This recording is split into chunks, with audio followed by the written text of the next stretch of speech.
Hey everyone, welcome to the channel. I'm Rickstar, and if this is your first time here, I cover competitive Pokemon from a real player's perspective. Not just hype, not just headlines. Today we're talking about Wolfey Glick.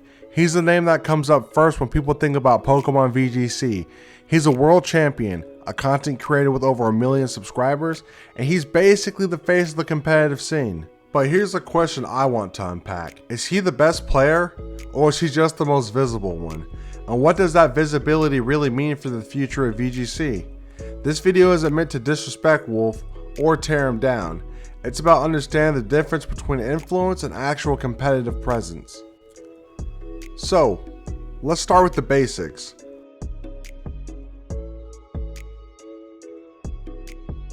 Wolf won the Pokemon World Championships in 2016.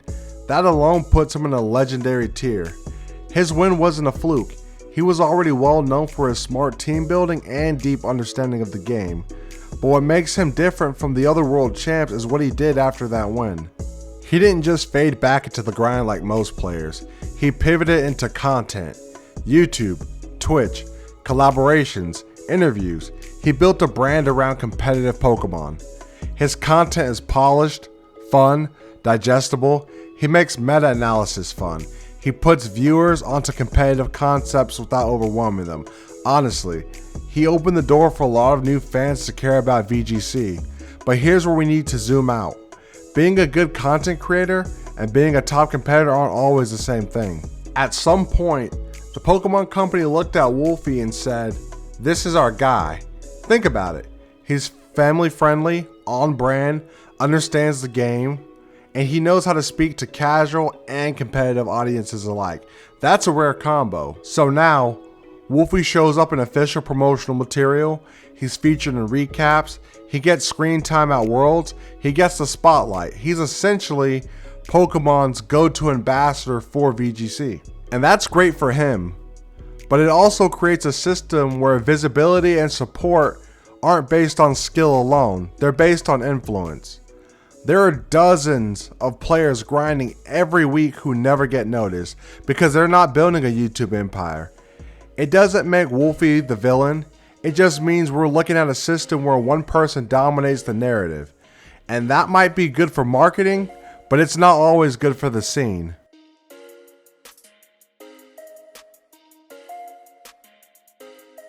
So here's the disconnect. A lot of newer players see Wolfey as the authority. If Wolfey says a Pokemon is good, people run with it. If he posts a team, it shows up on the ladder. If he streams something weird and wins with it, it becomes gospel. But the truth is, he's not winning everything. He doesn't consistently top cut major events anymore, and that's fine. He doesn't need to. His success now isn't defined by results. It's defined by its reach. Meanwhile, there are players like Jody, Justin Burns, James Evans, Alex Gomez, who are putting up real placements year after year and barely get noticed outside of the hardcore community. So when people assume Wolfey is competitive Pokemon, they're missing a huge part of the picture. Being famous in VGC doesn't mean being the best player. It means being the most seen.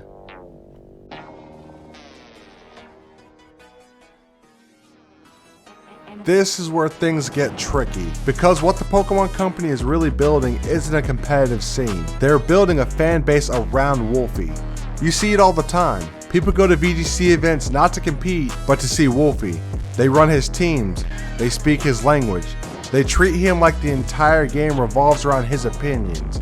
And honestly, that's dangerous. We're not building more VGC players, we're building more Wolfey fans. If he ever stops making content or moves on to something else, what happens to all the attention that VGC gets through him? When one person is holding the spotlight, you better hope they don't drop it because no one else is getting a chance to hold it next. Let me give you a comparison. Remember when Ninja blew up during the Fortnite boom? Millions of people knew who Ninja was. They watched his streams, they bought his merch, and even kids who didn't really play Fortnite were out here saying they were fans of Ninja. But here's the thing, being a Ninja fan didn't mean you were part of the competitive Fortnite scene. It just meant you liked his personality, his content, his presence. And we're seeing the same thing happen with Wolfey and VGC. People go to events just to see him. They run his teams because he's famous. They follow his meta decisions like gospel. But that doesn't mean they're really engaging with VGC as a competitive game. It means they're engaging with Wolfey. That kind of influence is powerful, but it creates a bottleneck. If he stops streaming, if he moves on, what happens to all those casuals who are just there only for him? We're not building a healthy scene. We're building a personality cult. And long term, that doesn't grow VGC. That grows a brand. Wolfey, Wolfey, Wolfey, Wolfey, you've qualified, this run has got to end. Let's talk about something that doesn't get mentioned enough when we glamorize competitive Pokemon: the cost. Because VGC is not cheap. Flights, hotels, entry fees, food, taking time off work, practicing for hours just to maybe top cut. Most players are paying hundreds, sometimes thousands of dollars just to show up. And if you don't place well, you just leave with nothing. There's no salary, no guaranteed prize pool unless you're at Worlds, no real league infrastructure to support regional level talent. It's all on you. And here's where the image of someone like Wolfey comes in. The Pokémon Company pushes his success, and fans see a guy traveling the world, playing on the big stage, making videos, getting sponsorship. It's expiring, right? But what they don't show is the average VGC player who goes 3-4 at a regional now has to fly home broke, burnt out, or the dedicated competitors grinding every online tour while working full time with no recognition or financial backing. And here's the kicker: the company wants you to buy into the dream. They want you to watch Wolfey and think, if I get good enough, that could be me. But the truth is, unless you're also building a brand, growing a platform, and creating content, you're not getting a return. VGC isn't structured like a real esport. It's structured like a marketing funnel. And unless you're the one being featured, you're probably just feeding the system.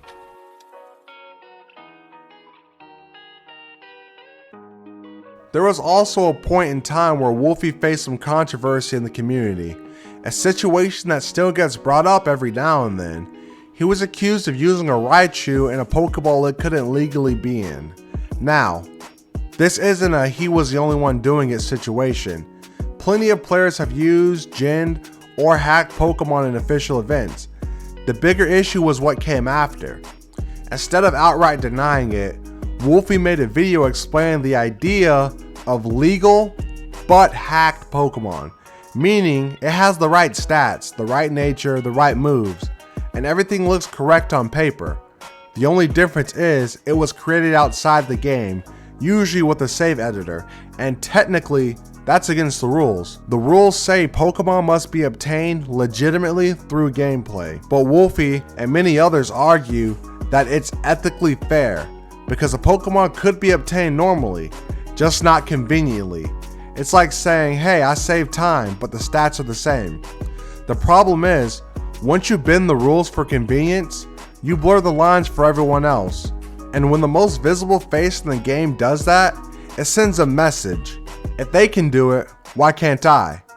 So yeah, it wasn't a game-breaking scandal, but it was a moment that raised the important question about influence, consistency, and what we really allow when someone's popular enough.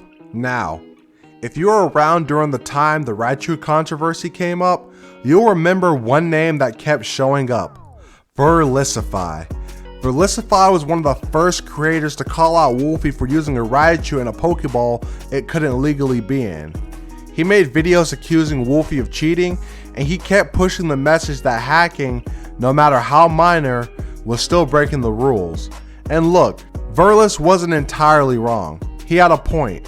If a player is hacking in Pokemon, even if they're technically legal, it does raise questions about fairness and consistency, especially when that player is the face of the game. But here's the thing, Verlisify took that one valid point and ran it into the ground. Over and over, he made dozens of videos about the same topic, often spinning it in extreme ways or using dramatic titles to stir outrage. And when you do that, you don't raise awareness, you dilute your message. You give people an excuse to ignore you, even if you were originally onto something. That's the danger of low-hanging content. A lot of smaller creators started jumping on the let's farm Wolfey or Verlisify drama train because it's easy views. But the more you recycle the same controversy, the less meaningful it becomes, and the more it turns into noise. So yeah, Verlisify could have sparked an important conversation, but the way it was handled, it turned into content, not change. Now here's the part that rarely gets talked about but really should. Yes, players are responsible for their teams. Yes, creators need to set an example. But let's be honest, the Pokémon Company itself has done a poor job of handling hacked Pokémon in competitive play. If the Pokémon Company really wanted to stop hacked or gen Pokémon, they simply could just implement stricter hack checks. They could make it to where their game systems and live event tools automatically flag legal combinations, not just when something breaks the game, but when it breaks the rules. Instead, we had years of inconsistent enforcement. Some events do checks, others don't. Some players get DQ'd for small infractions, while others skate by with gen teams as long as the stats are technically legal. That sends a message. It's not about fairness, it's about whether you get caught. And when you have creators making videos saying it's fine to use hacked Pokemon as long as they're legal stats, that mindset spreads. It's not just on Wolfey, it's not just on Verlisify. It's also on a system that doesn't take hacking seriously enough until there's a scandal. If you don't want people pushing the line, don't draw a clearer one. So yeah, we've talked about hacked Pokemon, Verlisify, system failures, but let's zoom out again, because this video isn't just about drama. It's not really about that. It's about influence. Wolfey is the most visible face in competitive Pokemon, and when someone has that level of spotlight, it shapes the scene, intentionally or not. When one person becomes the brand, it shifts how new players engage. They stop looking at the scene as a competition, and they start seeing it as a fandom. That shift affects everything, from tournament turnout to team trends to who gets remembered. It's not just about Wolfey, it's about the spotlight and how it's used and who's standing in the dark behind it. So look, Wolfey Glick is a smart player, a great creator, and one of the biggest reasons people care about BGC right now. But let's not confuse influence with dominance. He's part of the scene, but he's not the whole scene. If you're serious about competitive Pokemon, look deeper.